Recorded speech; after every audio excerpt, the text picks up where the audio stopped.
Good morning, everybody. How's everybody today? All right. So we're going to do some other stuff today because I had a guest speaker, and the guest speaker called me at 9:30 last night and canceled. So I had two options. I could either wing it, not tell you guys, and just make you just excited and over absolutely no content, or we can just go through this. We'll do a market report. We'll talk to you guys about how you plan on staying busy and getting geared up through the holidays. Are you guys seeing sales start to slow down? Buyers, sellers, you guys are seeing interest start to wane a little bit? Buyer side or seller side? Both. I'm getting some boths. All right. Okay. So I'm going to hold on one second. Try to prepare a few things for you guys. All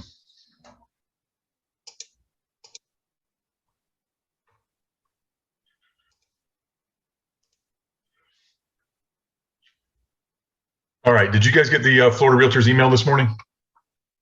If you got the Florida Realtors email this morning, you'll see they're talking about inflation didn't go up this month, although it's still 9% over last year, 8.4% or whatever over last year.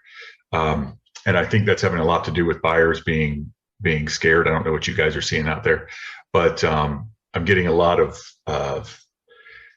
I'm hearing a lot from you guys that buyers are not optimistic. I'm reading that buyers are not optimistic in general. Consumers are not optimistic. And are you guys seeing some of that?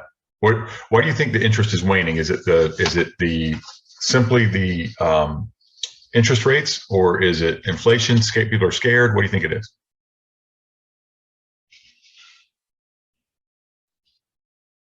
Anybody? I think it's a little bit of all of that, and just the past market that we've been in has made a lot of buyers fatigued and a lot of sellers unrealistic, and so I think it's just kind of coming full circle.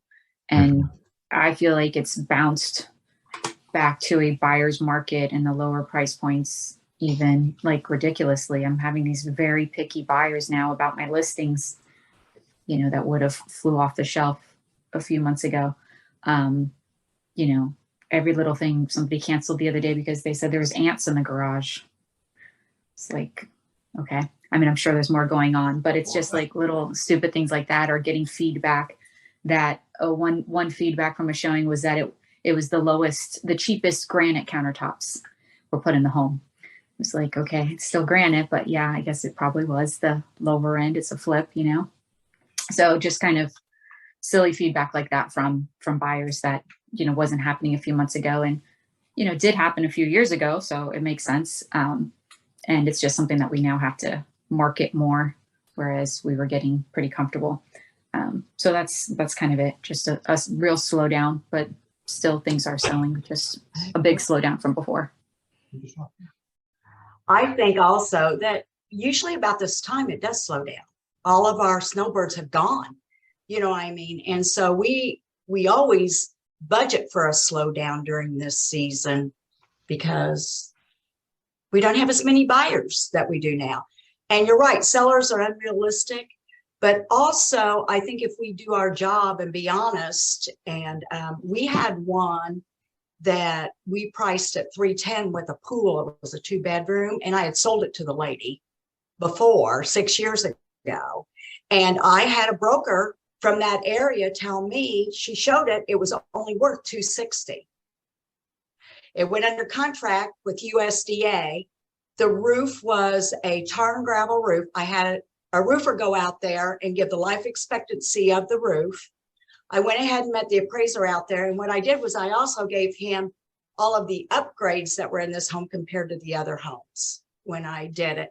And all of them that she did, and why this home stood out over the other homes. And it did appraise USDA for $310,000, the asking price. So I think we need to do our job too. Very nice. Very nice. And that is very true. Yeah, I hear this. I hear, guys, there's more. I'll go through the numbers here. There's more properties on the market now. We had 3,900 new listings in the last week. price decreases, 5,500 price decreases. There's more price decreases than new listings and price increases and back on market put together. It's just crazy. Fewer sold than new listings. Pending are up. It's here, I'll show you guys. I'm going to share my screen for a second.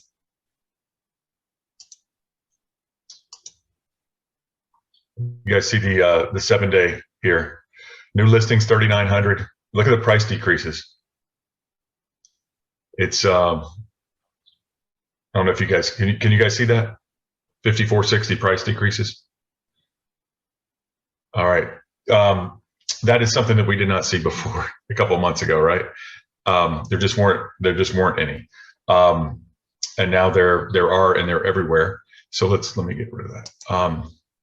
So yeah, what we're seeing in the market is it is a swing toward the buyer's market. A lot of the expensive, the higher end listings are just sitting. You're going to see more expireds coming up. People who lived off calling expireds were going to go hungry for sure for a while there because nothing was expiring. But when there is a scarcity of, just like when we went through the toilet paper in the pandemic, when there was no toilet paper, there was nothing special about the toilet paper, but when there was, you're worried you might not get some, you'd pay anything for it and you'd rush to the store to get it. And that's what people did with houses here the last couple of years. And now there's plenty of toilet paper on the shelf and you just get it when you're shopping, and if it's priced too high, you won't buy it. So that's the way they are with houses as well. And it makes a lot of sense. And yes, somebody put in the chat, I'm going to go through this real quick. Somebody put, Ivan, buyers waiting on prices to drop to buy. There is a big belief out there that this is a bubble that we were on, and that prices are just going to fall like they did in 2008, 2009. And then I don't see that happening. But you've got to, you've got to educate your buyers on what's different between this time and last time. This time there were no liar loans. There were, all of the stated income. I work at Burger King and my wife is a babysitter and we make, $250 a year kind of thing, so there was none of that this time. There were stricter guidelines. Right now it stayed strong for a long time and people bought earlier, and lots of people have, there's not going to be the foreclosures and short sales as much as there was before, because lots of people have equity in their house. And if they get in trouble and lose their job, they're going to just have to sell. They're not going to let it go back to the bank because they have equity. So they'll be able to walk away with closing with something. The rental market is crazy strong still. Lots more tenants out there. If you're a tenant, you can't even get a call back on trying to see something. I don't know if any of you guys have dealt with that, but I've heard lots of them say, I can't even get a call back from somebody when I want to see a house. It's crazy out there for tenants, and rents are going obviously through the roof. So that's what's going on in that market. You guys, what are you guys doing marketing wise? So yeah, we just have the slowdown. We always slow down this time of year. And the reason is because families want to move in the summer. So a lot of families want to move in the summer. And so they've already moved for the start of the school year. We are doing, our numbers aren't bad this month. And August wasn't bad, but we're on pace this month for a good month. September's actually have been some of our best months historically. What are you guys affordability we have? What are you guys hearing about interest rates? What kind of pushback are you getting about interest rates? No specific problem with interest rates? Okay. Not yet. Hey, yes. Ryan, not yet, but it's coming. The Fed's going to move another 75 basis points, and probably maybe as many as 3 times before the end of the year. So it is a bit of issue with some folks, because what happens is if they met the threshold for their payments and such for a conventional loan, with the new interest rates popping up, it pushes them out of even the ability to purchase that house if they were right on the line. So it kind of kills a couple deals for us. But I think we can anticipate higher interest rates before the end of the year, and certainly inflation's Wow. I don't think it's done. Yeah. So this is great. Thank you for that. I Yeah. love when interest rates move. And here's why. Because if interest rates are going to go up, and I bet this is documented somewhere where people are predicting interest rates are going to go up and they're predicting the Fed's going to raise it and all that stuff. I want to see that on everybody's social media today. Interest rates are up, going up. Now's the time to buy, right? Is now the time to buy if interest rates are going up? Right. And we talk about this from time to time. And I always tell you guys this, and there was an article about it this week, a headline about it. House prices are suffering because interest rates are going up. So here's the deal. Let's say Romina's going to buy a house. Romina can pay $3,000 a month. Okay. So part of that is interest and part of that is principal. If the interest rate is higher, Romina can't afford to pay as much for a house, right? She can put less toward principal because more is going toward interest. Interest rates are lower, Romina can pay more for a house, right? Because the only thing that matters to Romina is her payment. That's all she can afford to pay, or all she wants to pay, whatever it is. So when interest rates are up, people are getting less for their house. It hurts house prices, right? Not only does it hurt demand, it hurts for a couple of reasons. It hurts demand because people are scared to buy at higher rates, but it hurts the prices because people get approved for less. So if everybody's getting approved for less, there's fewer people. You guys know the pyramid of everybody, a lot of people can afford the bottom of the pyramid. As it goes up higher, you get up to in the millions and stuff like that, you get up to the very top of the pyramid. Well, everything sinks on that pyramid when interest rates go up. People can afford less of a basis for a house, right? Less principal they can afford because they can only afford a certain amount of money every month. And if more of it's going toward interest, they can afford less principal. So now is also a time to sell because you want to sell while interest rates are lower, right? Because that way you get more for your house. That way Romina can afford to pay more for your house. All right. Just something to keep in mind. Not something to keep in mind, just something to hit everybody with right now. Now is not only a good time to buy, it's a good time to sell. Because anytime it's a good time to buy, that means there's more buyers in the market, which means it's a good time to sell. All right. You guys hit people with this stuff. Hit people with this content, like we talked about last week. You want to put this content on your business page and share it to your personal page, or put it on your Instagram. Guys, get this stuff out there. Ivan, they expect to go up this morning. Got a report they hit as high as it was back in 2008, 6%. Okay, so get that stuff out there, guys. They're expecting rates to go up 3 more times. Get an article, get some content for your site. I tell my buyers smart to buy the house and date the interest. Yes. So, so you hear date the rate, buy the house, marry the house and date the rate. You hear that. Do you guys know what that means? Who knows what that means? Explain it to me. Somebody. Okay, so I guess I put it out there. So yes, you married the house. In other words, you buy it right now, and then when the interest rates go down, and you just simply refinance. And you always play with equities, but the house, you need it, right? More than paying rent. Perfect. Yeah. So you can get in the house that you want, and then when rates go down, eventually they will. At some point, you can refinance in the future, whether that be in 3 years or 2 years or 5 years or 7 years, whatever it is. Does that make sense to everybody? If you guys don't know that, Google it, get an understanding of it, and share that information with your buyers. Share that with your that I won't call it a theory, but that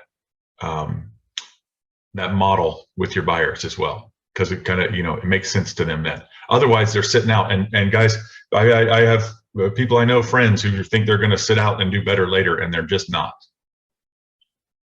Prices are not going to drop significantly, and even if they did, the rates are going to be going up anyway, so it wouldn't matter.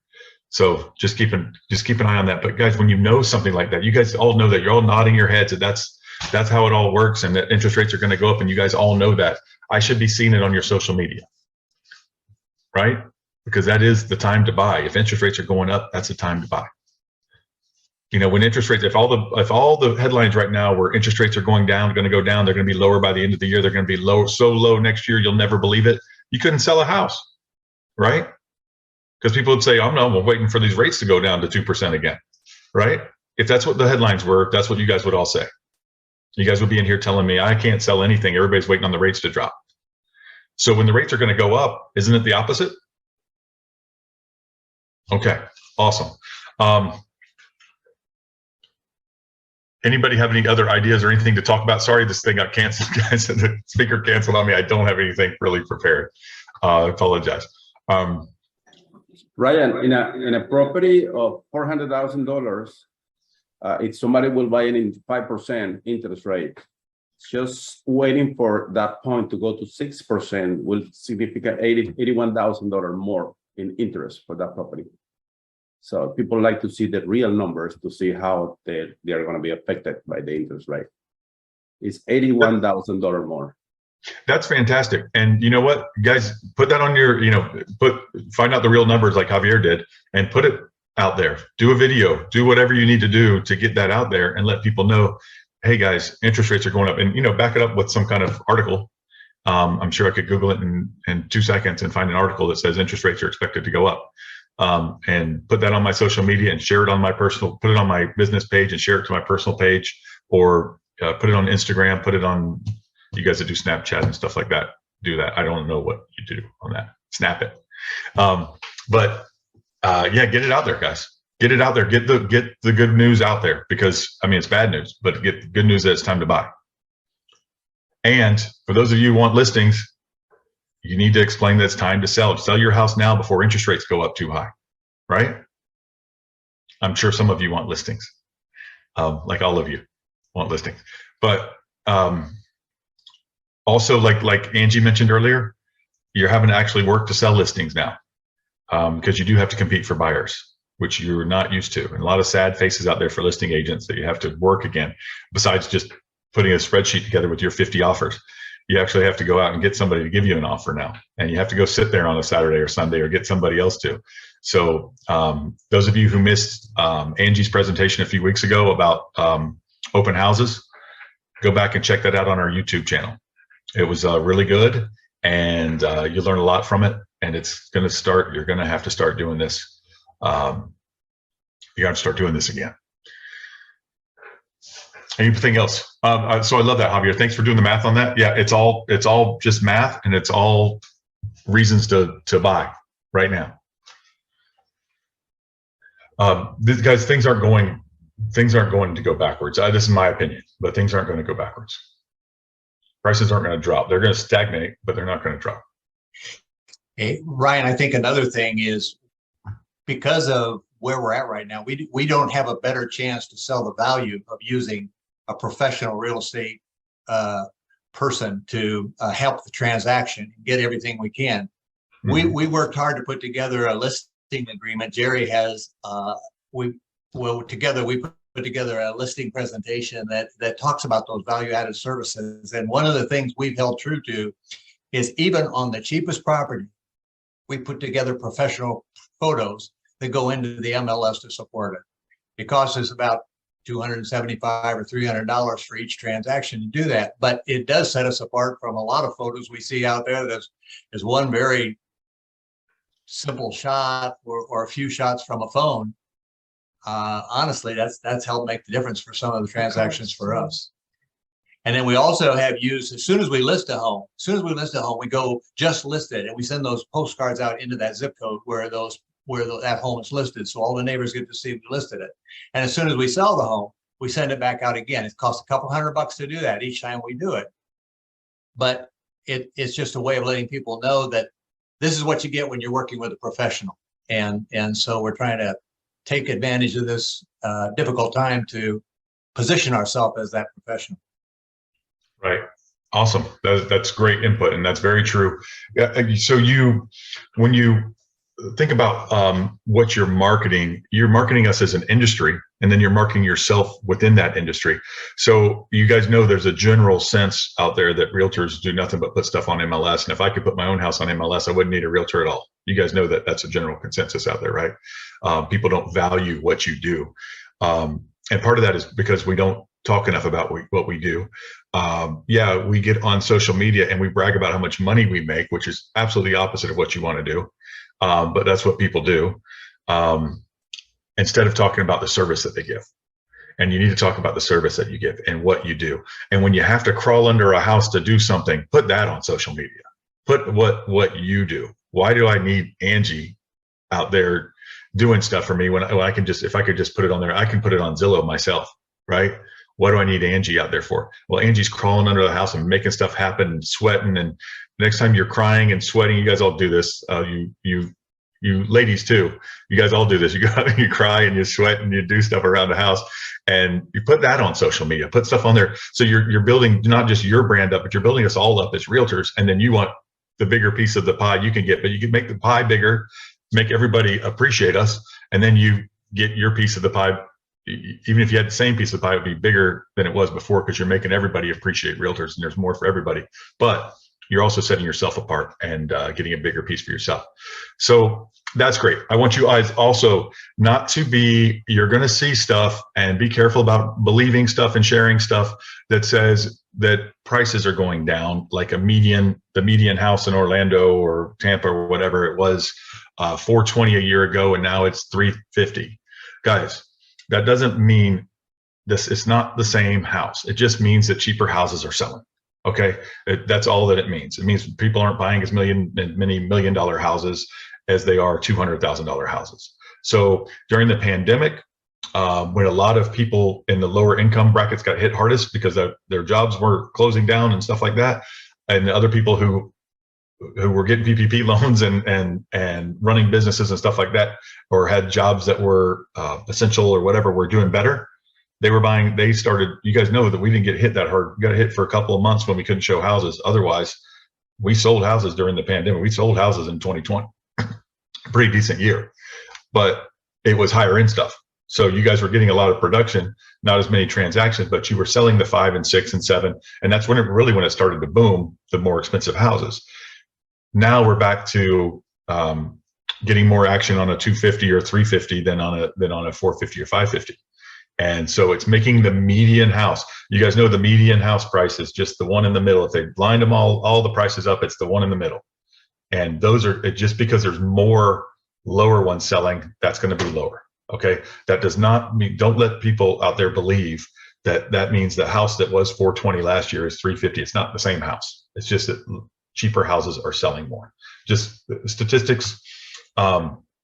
There's a saying, my dad used to say, there's lies, damn lies, and statistics, which is the worst, because they can be manipulated in just about any way, and they have a lot of credibility because they're factual statistics, but they're manipulated. So they're just stated in a certain way, even if it's not anything that's harmful. They're just stated in a certain way, and you have to be careful of what you're actually believing.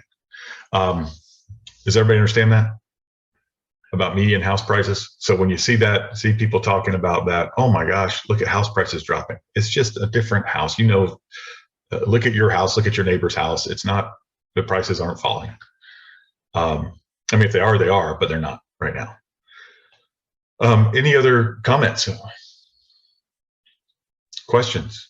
Yeah, I have something kind of off topic, but I'm working with an investor. It's a big acquisition group that flips homes. They buy them and remodel them and then resell them. And I've been listing them for them. So they've given me quite a bit of listings. The kind of middle people that I'm working with at the company, they don't know as many details about the house as if I was just working with a regular seller. So things like if there's a septic tank on the property or not, I have to go through all these steps within the big LLC, the big corporation, in order to find an answer to, and sometimes they don't even really know. So I was wondering if anybody knows a way to find out if a house is on septic or sewer. So I don't, and also they're all in different counties too, all over Florida. So not every property appraiser site has super detailed stuff. Orange County's pretty good, but a lot of the other ones are real crap. So if anybody knows a way to find out if a house is on septic or sewer.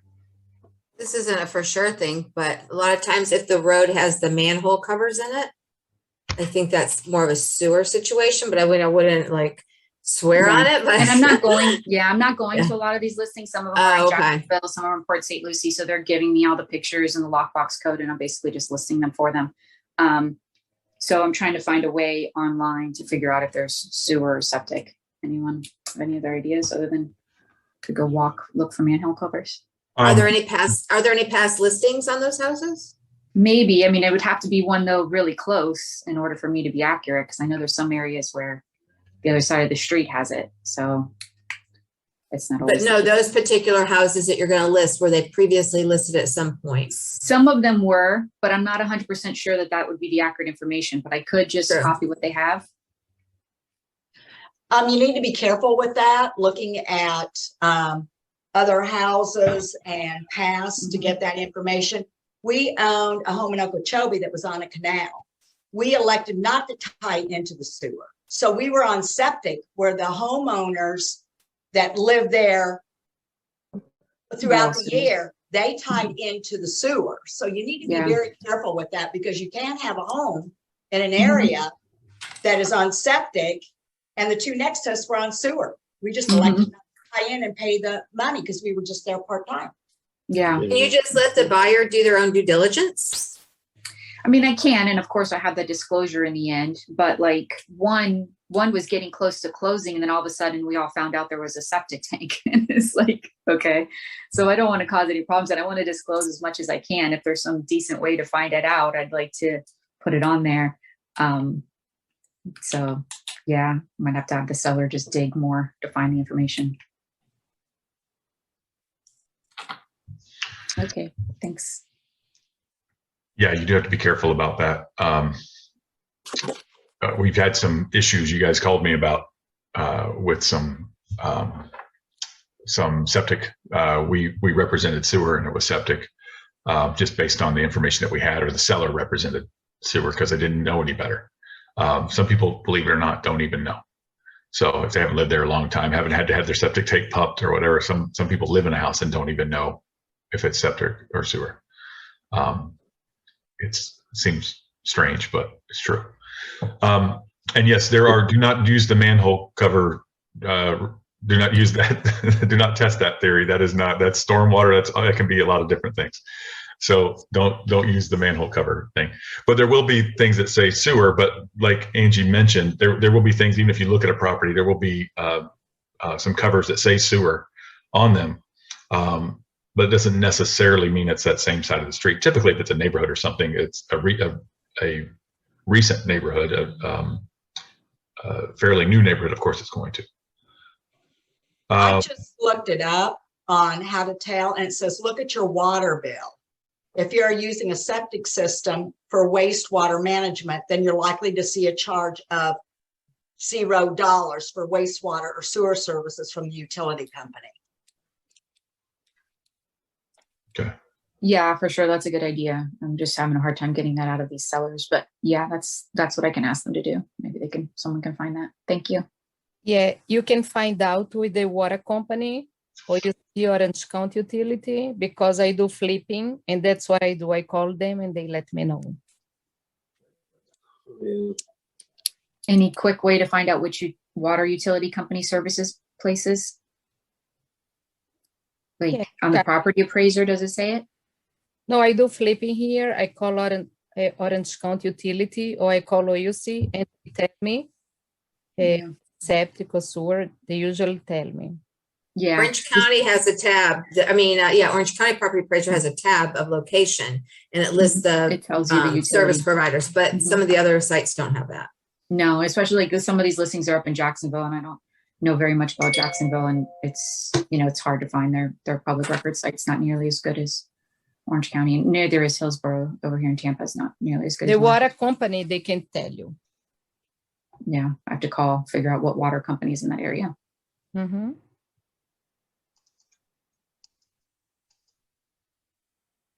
Here's some stuff for you guys. We've got lists like this.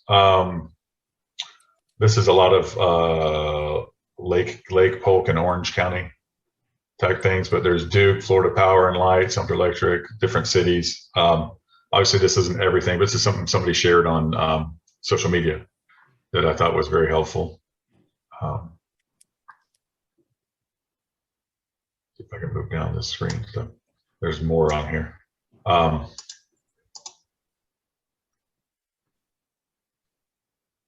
Just an idea for you guys, but I don't know what area you're in. But we have a list of stuff, and we're going to create a list and put it on our paperless pipeline, so you guys can have a utilities list and share this. And these are things that these on the right are sheets that you take to your client when you have a listing and have them fill it out with you.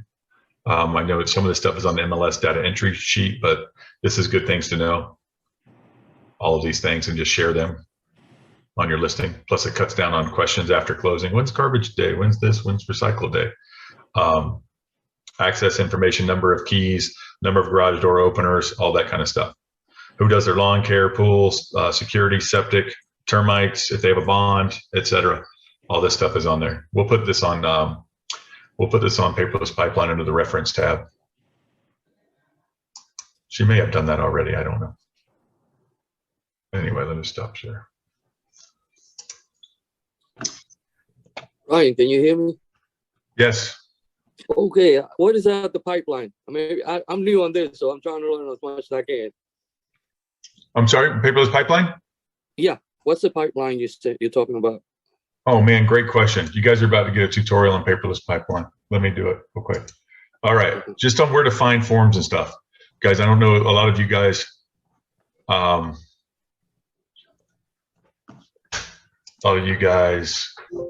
me log in here. All right, just logged in. Let me go to,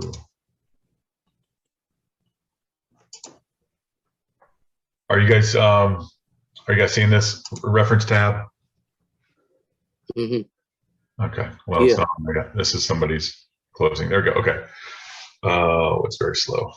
There you go. Reference tab. All right, you guys see it now? Commercial Yeah. forms. So we have all different kinds of contracts, listing agreements, everything for commercial, contract forms. If you guys need these things, you're on the road or whatever, and you need something, it's all on here. Lease forms, listing forms. If you guys have Adobe, you can set this up yourself to do your own. Miscellaneous forms, there's stuff from COVID, there's Greater Tampa listing transfer. I mean, we have all different kinds of stuff. Business card templates and name badge templates, they're on here as well. Office forms, broker's license, all kinds of stuff here. Our W-9, you guys need this a lot when you do referrals and stuff. They're going to ask for our company W-9. You're going to email me, and I'm going to say it's on the reference, under the reference tab. But we're going to cut that out right now and tell you it's right here under the reference tab. Affiliated business disclosure. You guys know what this is. Those of you who are not using this, you should. This is where our fee comes through. Additional flat fee commission. Florida Realty Investment collect additional flat fee commission of $350 from the buyer seller at closing. All right, and it's got termites, it's got seller's disclosure, school boundaries, Megan's Law, etc. What's that? No, I think needs to be added to that, but I wouldn't know the word, and maybe you don't agree. About the taxes adjusting once you purchase the property. Does that need to be disclosed on there? I mean, I tell people that, but it would be nice if it was in writing somewhere. What do you mean? That the property taxes might go up next year? Yes. Once they purchase, it's not that what's on the listing, it's going to adjust at some point, and they're going to pay higher taxes. Yep. Should that be on there or you get a no? lot of blowback about that? No, I had one call once, I think in my whole career, that, oh my gosh, my taxes went up. But, you might not mention it to one person, and maybe it's not our responsibility to mention it, but I feel like it is. So I just thought it'd be nice if it was on there. I think somebody did point it out again to me, and I thought it's on that disclosure. And I'm like, oh no, it's not. So. Okay. Well, just a thought. I'll make one for you. Well, can you just add it to, can we just add it to that one? Yeah, of course. I would want a lawyer to write it. I wouldn't write that, Right. Watch out for your property taxes. That's what I would say. Well, I mean, if we don't need it, we don't need it. I mean, but I just had thought about that. No, but I mean, we might. Yes. Did somebody? I'm sorry. Yeah, it was me. I always tell my buyers that too, because I've had a few, recently one of them called me up and said, my property taxes tripled. Can that be for real? Yeah. So those of you, yeah. And you guys know why, but some people might not. So the assessed value is typically 65, 70% of the market value. Sometimes they don't, and they reassess every year. Sometimes they don't really notice if your house has gone up unless you got a bunch of sales around you. They'll boost you up a little bit. But if somebody bought a house in 1985 for $200,000 and you guys sell it in 2019 for $650,000, their taxes are going to go up.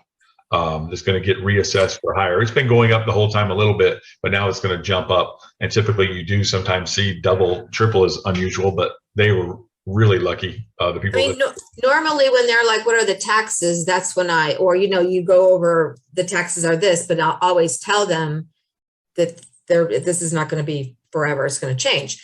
But even though you say that, when they call you back and say, oh my gosh, my taxes went up, you kind of like, I'm sure I said something, but they didn't either hear you or understand it. And so it almost appears like you didn't let them know in a situation like that, when I'm pretty sure everybody I talk to, it's said, because I say it every time I tell them what the taxes are. Right. And you guys are allowed to like estimate what they might be, but just make sure they know it's just an estimate of what it is, because that's not a legal service that they can really get. But to say, if they're being assessed at 300 now, that's their assessment, not their value of their house, their assessment. And you're gonna buy the house, or you're selling the house for 500, let's say 600, 70% of that's gonna be 420. So you can say your taxes are gonna go up, 30%. Okay, or 40%. So your taxes are gonna go up 40% from whatever they are, right? So because you're not gonna be assessed at 300, you're gonna be assessed around 400 to 420. All right. But yeah, we can throw that in there. I'll have to get a lawyer to write it. So here's all this stuff, vendor lists, et cetera. We're going to throw the utilities list on right here under office forms is where we'll put the utility list, and that's that. So, but vendor list for Tampa, vendor list for Orlando, mentorship, that's Angie's thing that she works on. Actually, she has her own agreement, I think. But if you guys need a mentorship agreement, it's here. Any Aura listing transfer request form, the GTAR one is up in another thing. I'm not sure why, but we'll move that down there too. But that's all stuff for you to do. Videos, tutorials, and stuff to help you use this. For as far as Daniel, you asked about paperless pipeline. As far as adding a transaction and stuff like that, that's the videos you want to watch here. How to assign a dog, rotate, transaction specific communications, all this stuff. It's all up here. How to upload documents via email, et cetera. It's all there. All right. And there's a So help. if I want to list, if I want to list a house, or I got a buyer and I want to make a contract, I could just download the forms. No, you'd use Transaction Desk or Form Simplicity to get the forms. Oh. Typically, you can use these, but those are already set up for you. Oh, okay. So use those, and then that goes directly. Yeah, and then you'll start a transaction here and upload the documents here. Yeah, I'm going to put you in touch with Michaela. I'm going to put her stuff in the chat, and she can walk you through it. Okay. Okay. Also, Ryan, I think I even posted it in the chat too, that most of the bigger counties have a tax estimator. So I usually send my clients that link so they could go on there and put in the property address and estimate what their taxes are going to be. Then I'm not disclosing them any information, just giving them the resources to try to find it. Excellent. You just Google. I did recently Hillsborough County tax estimator, property tax estimator, and it pops right up. It's real easy to use. Okay, cool. Excellent. I put Michaela's information in the chat. Daniel. So talk to her. Okay. All right. All So right, I appreciate that's the it. reference tab, guys. There's plenty of information on there. Almost everything that you guys ever ask us for, a lot of it is on here. All right. Our E&O insurance is on here. Our general liability insurance. If you guys sign up for REO sites or anything like that, they're going to want all that stuff. That's all on here as well. All right. Just a reference for you guys to get whatever you need. Bonnie, did you get in touch with Clarence?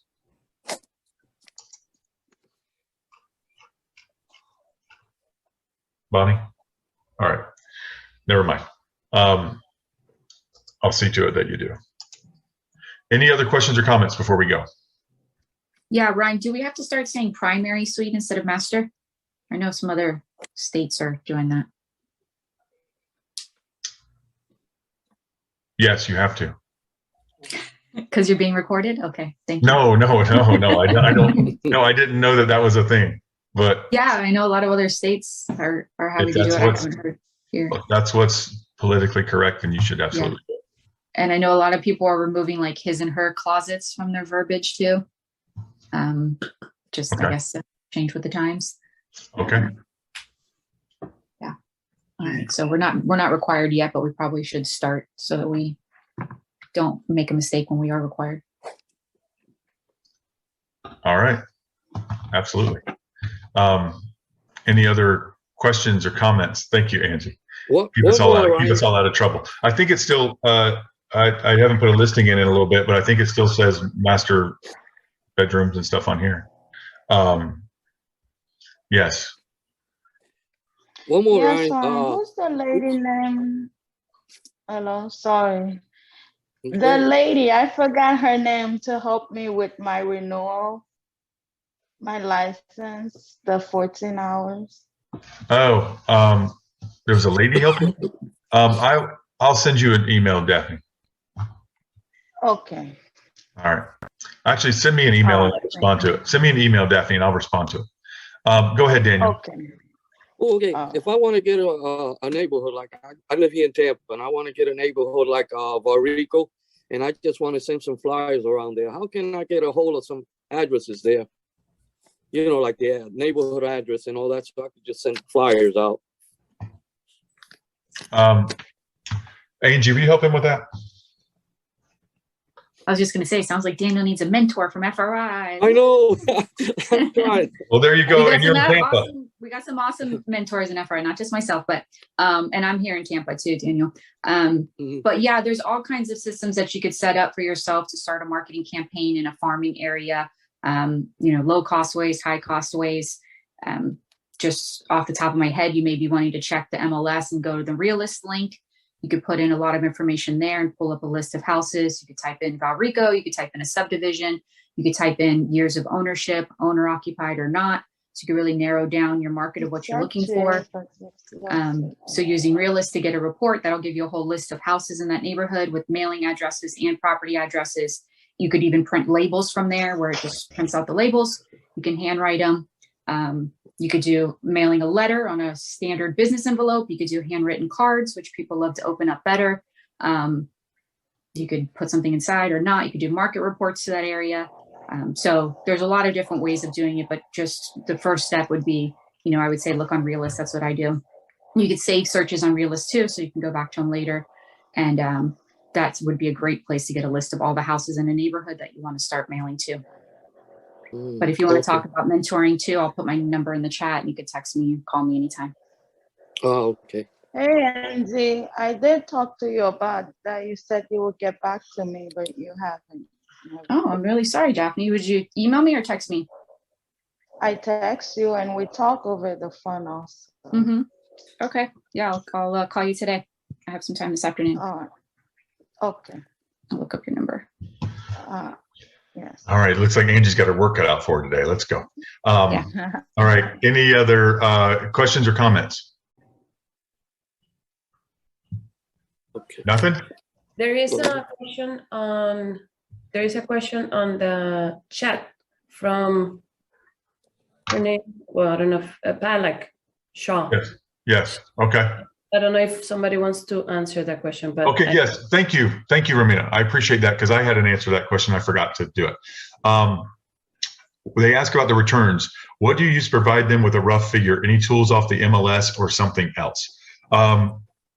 Yeah, don't do it without knowing exactly what you're doing and make sure you know exactly what they're talking about. It's better just to give them the figures and let them work it out. Part of what is on our reference tab is an investor questionnaire. I want to share that with you guys. I'm going to do the investor. You know what? I'll do that next week. If you can wait till next week, Pollock, I will do the investor training next week if that's cool. So give you guys some formulas and ways to figure out all the numbers, and so you're giving someone an accurate thing. I'll share the investor questionnaire if you guys want to look at that. It's on your reference tab, the investor questionnaire, FRI. In fact, I'll go ahead and pull it up and share it with you guys since we're running early anyway. Let me pull it up and screen share.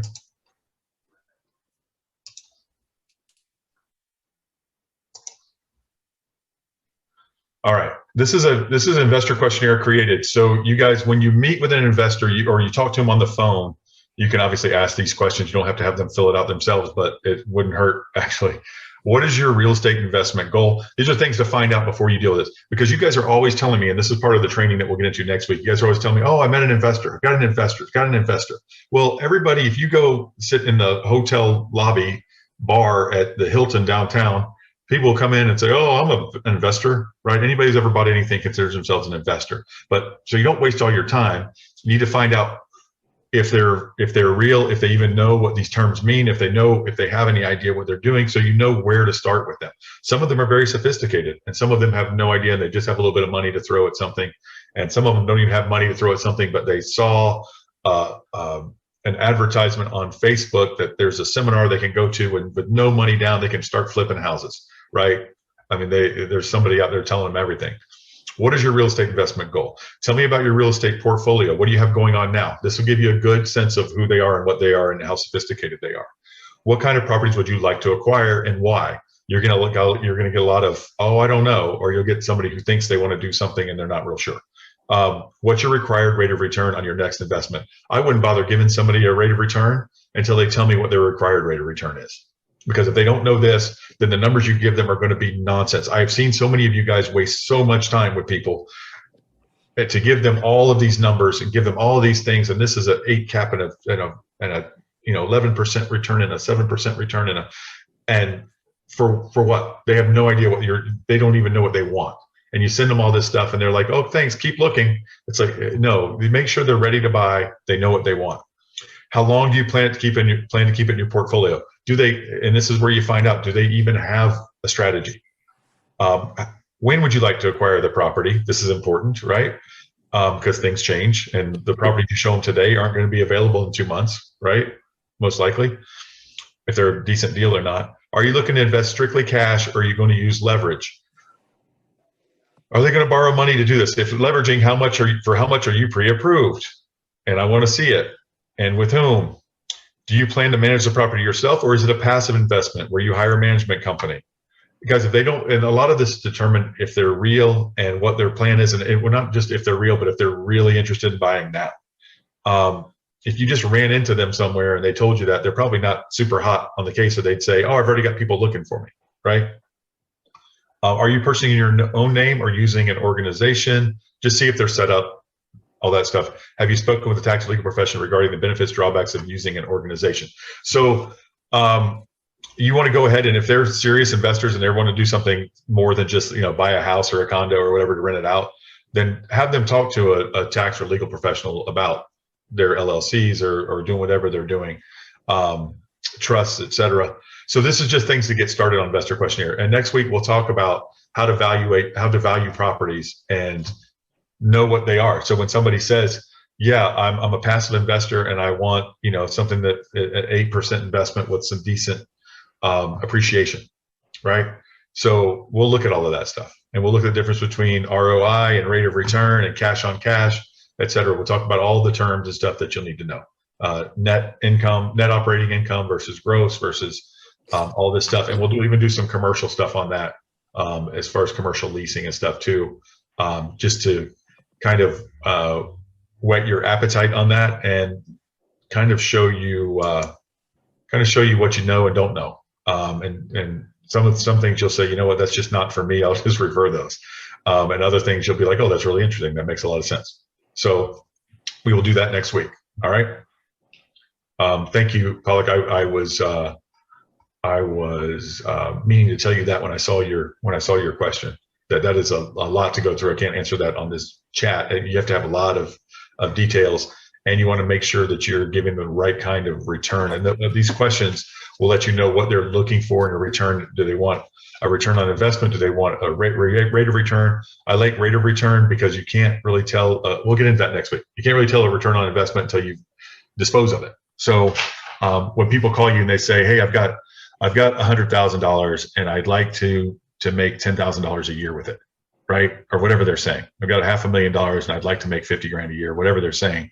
That's their rate of return. That doesn't take into account appreciation or tax ramifications, any of that kind of stuff. So we'll talk about all that next week. All right. I have a question. Yes. Somebody might probably help me out. I have a client who wants to, they bought a house last year and I was their realtor. They live outside the country. And now they contact me asking me if I know anybody who can do a quitclaim deed for them to transfer their property on their names to an LLC. Does anybody know if Any attorney can do that. Any title company can draw you up a quick claim deed. any title company? Mhm. Okay, That's what they do. perfect. There's one, Nancy. Okay, that was it. That was my question. Thank Okay, you. good. And so a lot of you guys also, some of these will, I don't want you, if you have a foreign investor and they might not know a lot of the answers to this because they just want to get their money into this country. So just help them in that regard. Okay. You don't have to grill them with all this stuff if they say, I just want to, and I don't know if they'll be honest with you and say that, but a lot of times they'll be like, I don't know, but they're serious and they've got cash and they want to buy next week. So, they want you to go ahead and start looking. So I'm not saying disqualify everybody because they don't have all these answers, but because there will be some cases where they just don't care. They just want to get their money. You guys know better than I do. Those of you who are, a lot of you come from the countries where people want to get their money here. Right. Yeah. So You can buy the quitclaim deed on the Office Depot, but it's better doing with the attorney, like you say, or title company. Yeah. But you can go there and fill it out. It's a lot of work, but to be on the safe side correctly with the title company. Like But I wouldn't do it because don't do it yourself. Yeah, no. You guys are real estate licensees. You are held to a higher standard than the average person. Okay. So don't fill those out yourself. Just in case you make a mistake and you're representing yourself as a real estate professional and doing the work, let an attorney do that. I mean, you can do it legally. You can record it. You can do everything else. But these people, they're obviously people of some means. If they've started an LLC, they've done this. It's not expensive. Just have the title company do it. Plus, I've heard some seminar, somebody talking that if the quitclaim deed is not transferred properly, like in the chain, there can be a problem. I don't think in that situation, but you're really better off letting a professional do that. Yeah, they assume all the liability. Not only do they typically do it right, but they assume all the liability if they don't. So, right. All right, guys. Any other questions or comments? I'm excited about next week now. And we'll do that. All right. All right, guys. Have a great day. Sorry about the speaker today. It was a terrible one, but we'll see you guys next week. It was great. All right. Thanks, Daniel. Appreciate it. Bye, guys. Bye. Bye-bye.